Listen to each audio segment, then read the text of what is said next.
Bienvenue sur Africa 24 dans cette nouvelle édition du QG News. Voici les titres. Au moins 212 morts dans les violences en Afrique du Sud. Dernier bilan officiel des violents incidents déclenchés après l'emprisonnement de Jacob Zuma, poursuivi pour corruption et condamné à une peine de 15 mois de prison pour outrage à la justice. Le secrétaire général des Nations Unies, Antonio Guterres, demande au Conseil de sécurité de renforcer les effectifs de la MINUSMA. Le chef de l'ONU réclame un déploiement additionnel de plus de 2000 casques bleus. Le Sénégal se dirige vers le lancement de la campagne de forage, concrétisant ainsi le projet et la première phase du développement du champ de Sangomar. Le dernier bilan s'élève à 212 morts en Afrique du Sud, un bilan de plus en plus lourd après une semaine de violences qui ont suivi l'incarcération de l'ex-président Jacob Zuma dans l'agglomération de Johannesburg. On compte 6 morts supplémentaires, portant le total à 32. Et dans la province du KwaZulu-Natal, où ces troubles ont commencé, on en dénombre 89. Marie-Raphaël Antelo. L'Afrique du Sud perd 212 citoyens suite à des émeutes caractérisées par des pillages et des violences. Ces émeutes se sont tenues tout au long de la semaine du 12 juillet 2021 dans le pays. Elles ont été déclenchées après l'annonce des autorités judiciaires d'incarcérer Jacob Zuma pour outrage à la justice selon des observateurs. L'arrestation de Jacob Zuma a été la goutte d'eau qui a fait déborder le vase. Le mal sud-africain est très profond. Une nation arc-en-ciel marquée par les inégalités sociales. Au-delà de l'arrestation de Jacob Zuma, qui incarne aujourd'hui une icône de la lutte anti-apartheid, car aujourd'hui, ce qui est reproché à Jacob Zuma est quasiment le contraire de ce que dispose comme valeur politique et éthique morale Cyril Ramaphosa. Car Jacob Zuma était beaucoup proche du peuple, car depuis l'âge de 15 ans, il avait sacrifié toute sa jeunesse et toute sa vie dans le cadre de la lutte contre le colonisateur africain. Pour les causes de ces danses macabres, plusieurs membres du gouvernement accusent les partisans de Jacob Zuma d'avoir incité la communauté zoulou à laquelle appartient l'ex-président incarcéré. Pour le président Cyril Ramaphosa, ces troubles ont été planifiés et organisés. Donc important aujourd'hui de pouvoir avoir un accord politique en apportant une solution politique à cette situation.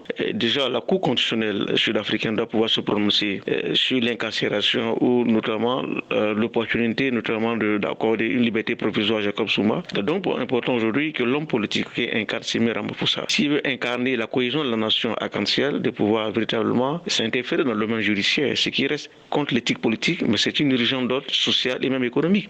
Afin de contrecarrer ces émeutes qui tendent à déstabiliser le pays, le président sud-africain Cyril Ramaphosa a annoncé la mobilisation de 25 000 soldats pour assurer l'ordre. Les autorités sanitaires craignent par ailleurs le nombre de personnes ayant été contaminées au Covid-19 durant cette bataille, alors que le pays fait déjà face à une troisième vague de contamination difficile à contenir. Sur fond d'une nouvelle crise diplomatique occasionnée par le contentieux au Sahara, l'Algérie décide de rappeler son ambassadeur basé à Rabat, la capitale marocaine. Décision actée dimanche, un rappel qui fait suite aux propos du représentant de la diplomatie marocaine aux Nations Unies défendant le droit à l'autodétermination de la Kabylie en réponse à l'appui de l'État algérien aux indépendantistes du Front Polisario.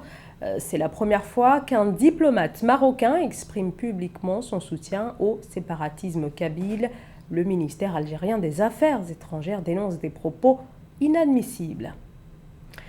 Pour le secrétaire général des Nations Unies, Antonio Guterres, il faut augmenter le nombre de soldats de la mission multidimensionnelle intégrée des Nations Unies pour la stabilisation au Mali, déployés dans le pays depuis 2013 afin de contenir la menace terroriste qui ne cesse de s'étendre.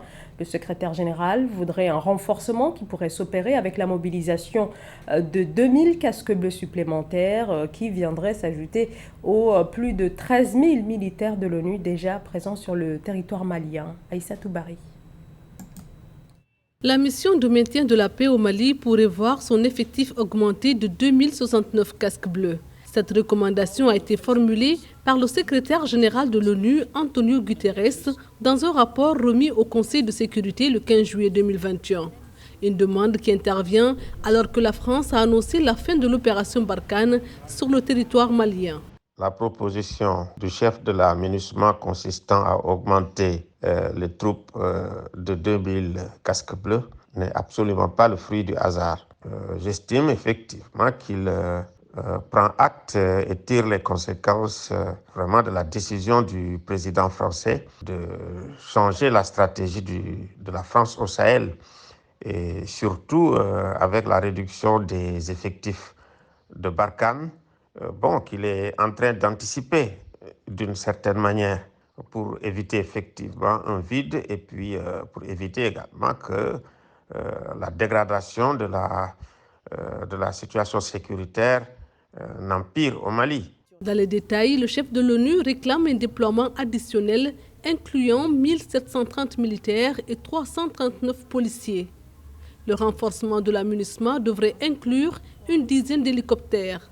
Une augmentation qui porterait la taille autorisée de la mission à 17 278 personnes, soit la plus importante depuis sa création en 2013. Cette proposition vise à étendre de manière intégrée la portée et la mobilité des opérations de la MINUSMA, en tenant compte notamment de la sécurité du personnel, des capacités d'absorption de la mission et la nécessité de coupler des effectifs supplémentaires de troupes et de police avec une stratégie de stabilisation dans le centre.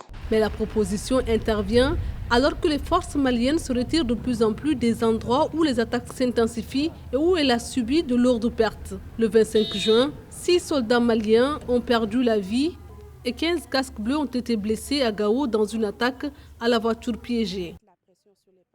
Dans l'actualité également, la justice égyptienne a procédé à la libération dimanche de 6 militants des droits de l'homme détenus pour certains depuis 2 ans et 3 ans pour d'autres.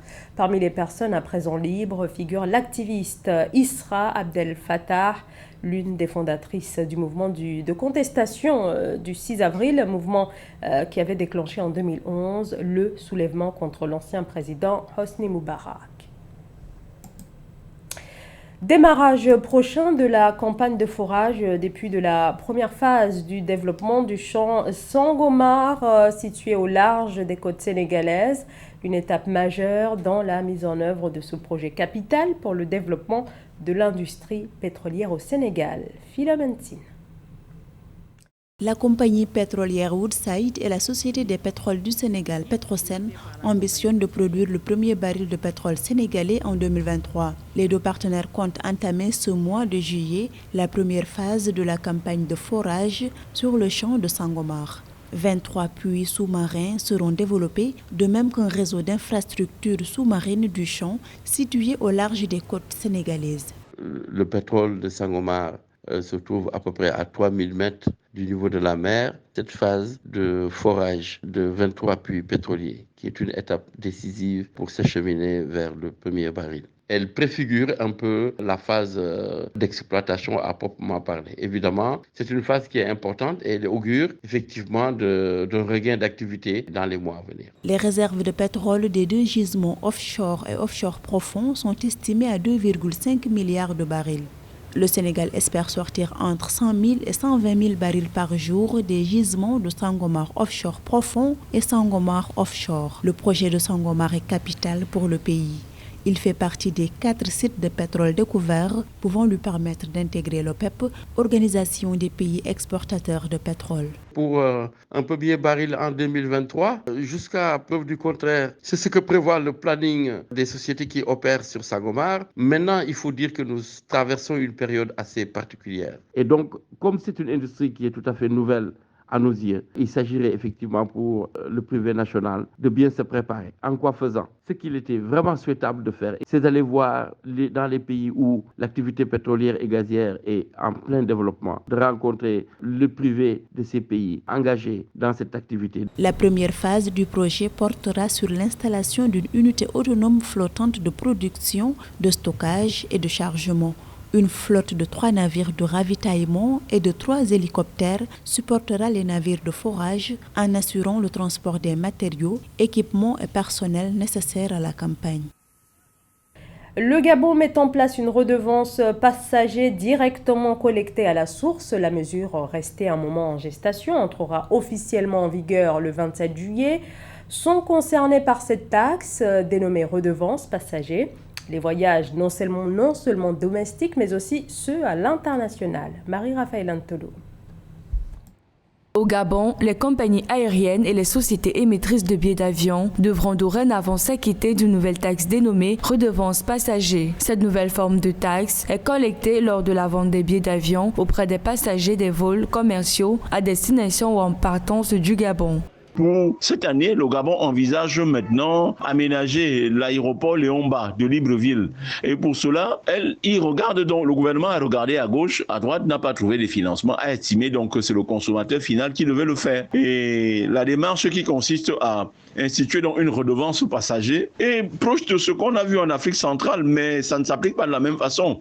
Dans un pays comme le Cameroun, par exemple, il y a ce qu'on appelle la taxe aéroportuaire. Si vous voulez faire un vol domestique donc à l'intérieur du Cameroun, vous payez 1000 francs par billet d'avion par passager. Si c'est un vol à l'international, vous payez 10 000 francs. Et pour le cas du Gabon maintenant, c'est un peu au-dessus de cela.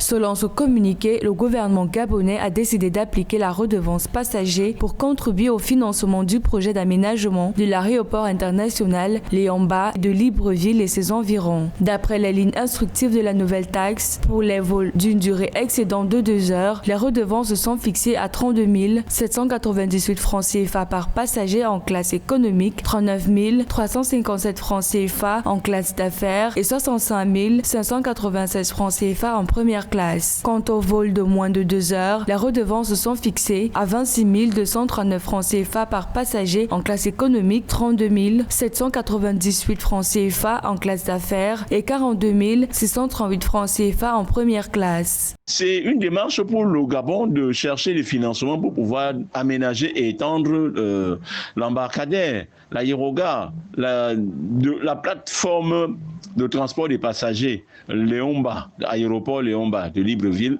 Si effectivement cet argent est mobilisé pour cette cause, vraiment c'est encouragé. Notons que l'entrée en vigueur de cette nouvelle obligation fiscale fait suite à l'arrêté signé le 27 avril dernier par les ministres de l'économie et de la relance Nicole Janine Robotimbo et celui des transports Brice Constant Payat. La taxe prendra par ailleurs effet dès le 27 juillet 2021. Explosion des cas de Covid-19 ces dernières semaines au Rwanda avec environ 800 nouveaux cas par jour. Sur place, les hôpitaux sont submergés, raison pour laquelle, et afin de lutter contre la propagation, depuis samedi, les transports publics sont arrêtés, les bureaux des entreprises et des administrations sont fermés, ainsi que les établissements scolaires. Reportage de Fraterno Kaisenga. Voici le nouveau visage de l'un des endroits les plus actifs de la ville de Kigali au matin de ce samedi 17 juillet, premier jour du nouveau confinement. Les rues sont presque vides et le peu de passants doivent présenter les permissions de sortie aux policiers omniprésents dans les rues de Kigali. Quelques heures avant le début du confinement, la gare routière de Nyabugogo, la plus importante du pays, était bourrée de monde malgré les restrictions de mouvement. Je ne peux pas rester confiné à Kigali car je ne pourrais pas trouver à manger sans travail. J'ai entendu dire qu'il y avait des bus pour déplacer les gens, mais ça fait 2 jours que nous sommes ici à attendre sans savoir si nous allons pouvoir rentrer. Je dois rentrer pour aller voir mes enfants. On ne peut pas être confiné dans 2 endroits différents alors que je n'ai plus de travail ici dans la ville. Difficulté de mouvement ou encore arrêt de toute activité qui n'est pas jugée nécessaire si le prix à payer pour baisser les nouveaux cas de contamination et le nombre de personnes qui succombent au Covid-19. Selon le ministère de la Santé, le nouveau confinement pourrait faire baisser ce nombre de 60%.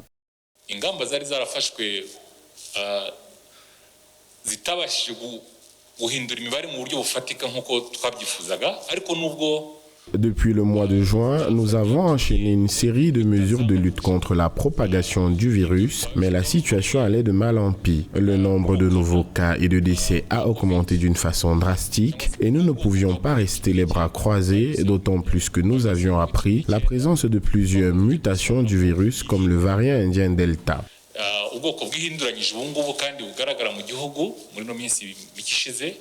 D'une trentaine de cas de contamination au début du mois de juin, le Rwanda est passé à près de 2000 nouveaux cas par jour à la mi-juillet. Pendant 10 jours depuis ce 17 juillet, 11 districts sur 30 que compte le Rwanda seront en confinement total, une durée qui pourrait être rallongée en cas de non-amélioration. C'est la fin de ce journal. Merci de nous avoir suivis. Dans un instant, une nouvelle édition de l'actualité sur Africa 24.